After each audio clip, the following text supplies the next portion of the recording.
Hi friends, welcome to my YouTube channel. ಇವತ್ತು ಬಂದು ನಾಗರ ಪಂಚಮಿ.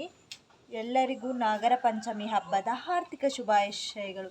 ಇವತ್ತು ನಾನು ಏನು ವ್ಲಾಗ್ ಮಾಡ್ತಾ ಇದ್ದೀನಿ ಅಂತ ಹೇಳಿದರೆ, ಡೈಲಿ ವ್ಲಾಗ್ ಮಾಡ್ತಾ ಇದ್ದೀನಿ. ಇವತ್ತು ನಾಗರ ಪಂಚಮಿ ದಿನ. ಇವತ್ತು ಏನೆಲ್ಲ ನಾವು ಮಾಡ್ತೀವಿ ಅಂತ ಅಂದ್ಬಿಟ್ಟು ಈ ವ್ಲಾಗಲ್ಲಿ ನಾವು ತೋರಿಸ್ತೀವಿ. ಆಲ್ರೆಡಿ ಇವಾಗ ಬಂದು 8 o'clock ಆಗಿದೆ. ನಾವು 6:30ಗೆ ಎದ್ಬಿಟ್ಟು ಮನೆಯೆಲ್ಲ ಕ್ಲೀನ್ ಮಾಡಿದ್ದೀವಿ. ಪೂಜೆಗೆಲ್ಲದು ಆಲ್ರೆಡಿ ನಾವು ನಿನ್ನೆ ರಾತ್ರಿನೇ ರೆಡಿ ಮಾಡ್ಕೊಂಡಿದ್ದೀವಿ. ಹಾಗಾಗಿ ಅಮ್ಮ ಇವಾಗ ಬೇಗನೆ ಇಲ್ಲಿ ಮನೆ ಹತ್ರ ಬೇಗನೆ ತನು ಹಾಕ್ತಾರೆ. ತನು ಹಾಕಿಸಿ ಆಲ್ರೆಡಿ ಮನೆಗೆ ಬಂದಿದ್ದಾರೆ. ಇವಾಗ ಅಪ್ಪ ಬಂದು ಕಲ್ಯಾಣಪುರಕ್ಕೆ ಹೋಗಿದ್ದಾರೆ. ಅಲ್ಲಿ ನಮ್ಮದು ಕುಲದೇವರು ಬಂದು ಕಲ್ಯಾಣಪುರದಲ್ಲಿರೋದು. ಅಲ್ಲಿ ಕೂಡ ಬನ ಇದೆ. ಅಲ್ಲಿ ಹೋಗಿ ಅಪ್ಪ ಪ್ರತಿ ವರ್ಷ ತನು ಹಾಕ್ತಾರೆ. ಸೊ ಅಪ್ಪ ಇವಾಗ ಕಲ್ಯಾಣಪುರಕ್ಕೆ ಹೋಗಿದ್ದಾರೆ. ಅಮ್ಮ ಇನ್ನೇನಿಲ್ಲ ಫ್ರೆಂಡ್ಸ್, ಹೊಸ್ತಿಲ್ ಪೂಜೆ ಆಗಬೇಕು. ಹಾಗೆ ಮನೇಲಿ ಪೂಜೆ ಆಲ್ರೆಡಿ ಎಲ್ಲ ನಮ್ಮ ತಂದೆ ಮಾಡಿದ್ದಾರೆ. ಹೊಸ್ತಿಲ್ ಪೂಜೆ ಆಗಬೇಕು, ಅದು ನನ್ನ ತಾಯಿ ಮಾಡ್ತಾರೆ. ಅದು ಹೇಗೆ ಮಾಡ್ತಾರೆ ಅಂತ ನಿಮಗೆ ಇದರಲ್ಲಿ ವಿಡಿಯೋದಲ್ಲಿ ತೋರಿಸ್ತೀನಿ ನಾನು. ಇವಾಗ ನಾನು ಬಂದು ರಂಗೋಲಿ ಹಚ್ಚಬೇಕು. ಇಲ್ಲಿ ನೋಡಿ, ರಂಗೋಲಿ ಹಚ್ಚಿದ್ದೀನಿ. ತುಂಬ ಸಿಂಪಲಾಗಿ ಹಚ್ಚಿದ್ದೀನಿ ನಾನು.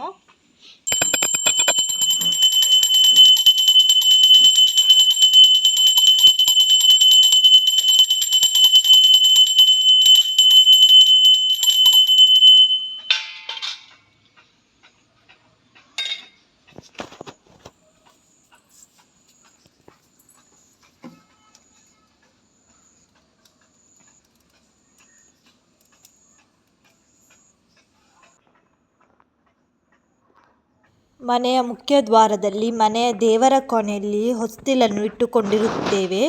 ಇಲ್ಲಿ ಲಕ್ಷ್ಮೀನಾರಾಯಣರು ನೆಲೆಸಿರುತ್ತಾರೆ ಎಂಬುದು ನಂಬಿಕೆ. ಮನೆಯ ಅಳಿವು ಉಳಿವು ಆ ಮನೆಯ ಹೊಸ್ತಿಲಿನ ಮೇಲೆ ನಿಂತಿರುತ್ತದೆ. ಹೊಸ್ತಿಲಿನ ಮೇಲೆ ಲಕ್ಷ್ಮೀ ದೇವಿ ನೆಲೆಸಿರುತ್ತಾಳೆ. ಹೊಸ್ತಿಲನ್ನು ನೀರಿನಿಂದ ತೊಳೆದ ನಂತರ ಹೊಸ್ತಿಲಿನ ಮುಂದೆ ಅಥವಾ ಹೊಸ್ತಿಲಿನ ಮೇಲೆ ರಂಗೋಲಿಯನ್ನು ಹಾಕಿ ಅರಿಶಿನ ಕುಂಕುಮವನ್ನು ಹೊಸ್ತಿಲಿಗೆ ಹಚ್ಚಬೇಕು. ನಂತರ ಹೂವು, ಗರಿಕೆಯನ್ನು ಇಡಬೇಕು. ಅವಲಕ್ಕಿಯನ್ನು ಕೂಡ ಇಡುತ್ತಾರೆ. ನಮ್ಮ ಮನೆಯಲ್ಲಿ ನಾಗರ ಪಂಚಮಿಯಿಂದ ಚೌತಿ ಎಂದರೆ ಗಣೇಶ ಚತುರ್ಥಿ ತನಕ ಹೊಸಿಲು ಪೂಜೆ ಮಾಡುತ್ತಾರೆ. ನಾಗರ ಪಂಚಮಿಯ ದಿನ ಹೂವು, ಗರಿಕೆ ಹಾಗೂ ಕಾಯಿಯನ್ನು ಒಳಮುಖವಾಗಿ, ಹಾಗೆ ಗಣೇಶ ಚತುರ್ಥಿಯ ದಿನ ಹೊರಮುಖವಾಗಿ ಇಡುತ್ತೇವೆ.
ಹಾಯ್ ಗಾಯ್ಸ್, ಆ್ಯಕ್ಚುಲಿ ಈಗ ನಾವು ಬನಕ್ಕೆ ಹೋಗಬೇಕು. ನಾನು ಏನಕ್ಕಂತ ಹೇಳಿದರೆ, ಅಮ್ಮ ಆಲ್ರೆಡಿ ಪೂಜೆ ಮಾಡಿಸ್ಕೊಂಡು ಬಂದಿದ್ದಾರೆ.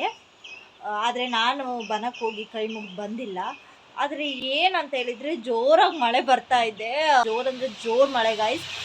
ಊರಲ್ಲಿ ನಿಮ್ಗೆ ಕೇಳಿಸ್ತಾ ಇದೆಯಲ್ಲ, ನಿಮ್ಗೆ ತೋರಿಸ್ತೀನಿ ಎಷ್ಟೊಂದು ಮಳೆ. ಇಲ್ಲಿ ನೋಡಿ,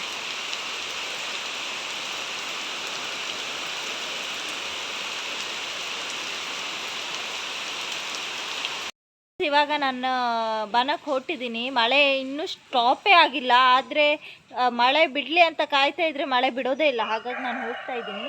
ನಿಮ್ಗೆ ತೋರಿಸ್ತೀನಿ ಹಿಂಗೆ ಹೋಗೋದಂತ. ತುಂಬ ಹತ್ತಿರ ನಮಗೆ. ಹಾಯ್ ಹೇಳು ಮಮ್ಮಿ,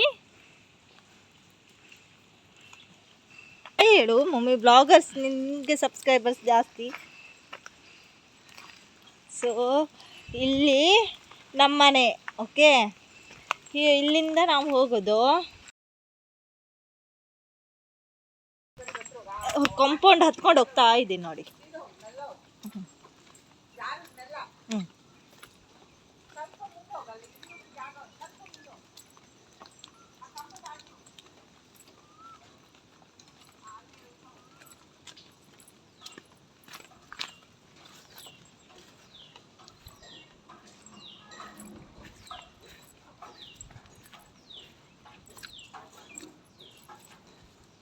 ನೋಡಿ ಇದೇ ಬನ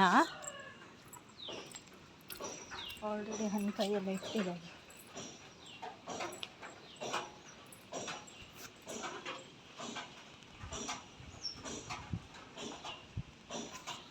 ಈ ಜಸ್ಟ್ ಕ್ಲೋಸ್ ಮಾಡಿಟ್ಟಿದ್ದಾರೆ ನೋಡಿ, ಪೂಜೆಗಿನ್ನ ಎಲ್ಲ ಉಟ್ಕೊಂಡಿದ್ದಾರೆ.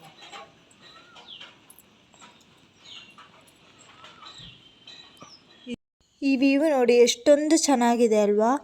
ಈ ಮಾನ್ಸೂನಿಗೆ ಇಲ್ಲಿ ಬಂದು ಇಂಥ ಪ್ಲೇಸೆಲ್ಲ ನೋಡೋಕ್ಕೆ ತುಂಬ ಖುಷಿ ಆಗುತ್ತೆ. ಊರಲ್ಲಿ ಯಾವ ಸಿಟಿಗಿಂತನೂ ಈ ಹಳ್ಳಿ ಲೈಫು ಕಡಿಮೆ ಇಲ್ಲ.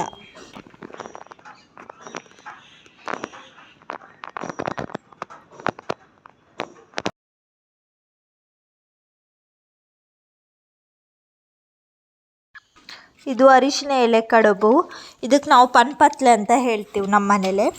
ಇದು ಪ್ರತಿ ವರ್ಷ ನಾವು ಮಾಡುತ್ತೆ. ಆ್ಯಕ್ಚುಲಿ ನೀವು ಕರಾವಳಿ ಭಾಗಕ್ಕೆ ಬಂದರೆ ಉಡುಪಿ, ದಕ್ಷಿಣ ಕನ್ನಡ ಮತ್ತು ಕುಂದಾಪುರದಲ್ಲೇ ಈ ತಿಂಡಿ ತುಂಬ ಫೇಮಸ್. ನಾಗರ ಪಂಚಮಿಗೆ ಎಲ್ಲರ ಮನೇಲಿ ಈ ತಿಂಡಿ ಮಾಡ್ತಾರೆ, ತುಂಬ ರುಚಿಯಾಗಿರುತ್ತೆ. ನಿಮಗೂ ಈ ರೆಸಿಪಿ ಹೇಗೆ ಮಾಡೋದಂತ ಗೊತ್ತಿಲ್ಲದಿದ್ದರೆ ನೀವು ರೆಸಿಪಿ ಅಂತ ನನ್ನ ಈ ವಿಡಿಯೋಗೆ ಕಮೆಂಟ್ ಮಾಡಿ. ನಾನು ನಿಮಗೆ ಈ ತಿಂಡಿದು ಫುಲ್ ರೆಸಿಪಿ ನಾನು ವ್ಲಾಗಲ್ಲಿ ಹಾಕ್ತೆ. ಏನಂತ ಮಾಡಿದ್ದಾರೆ ಅಂತ ನಾನು ನಿಮ್ಗೆ ಇವಾಗ ತೋರಿಸ್ತೀನಿ.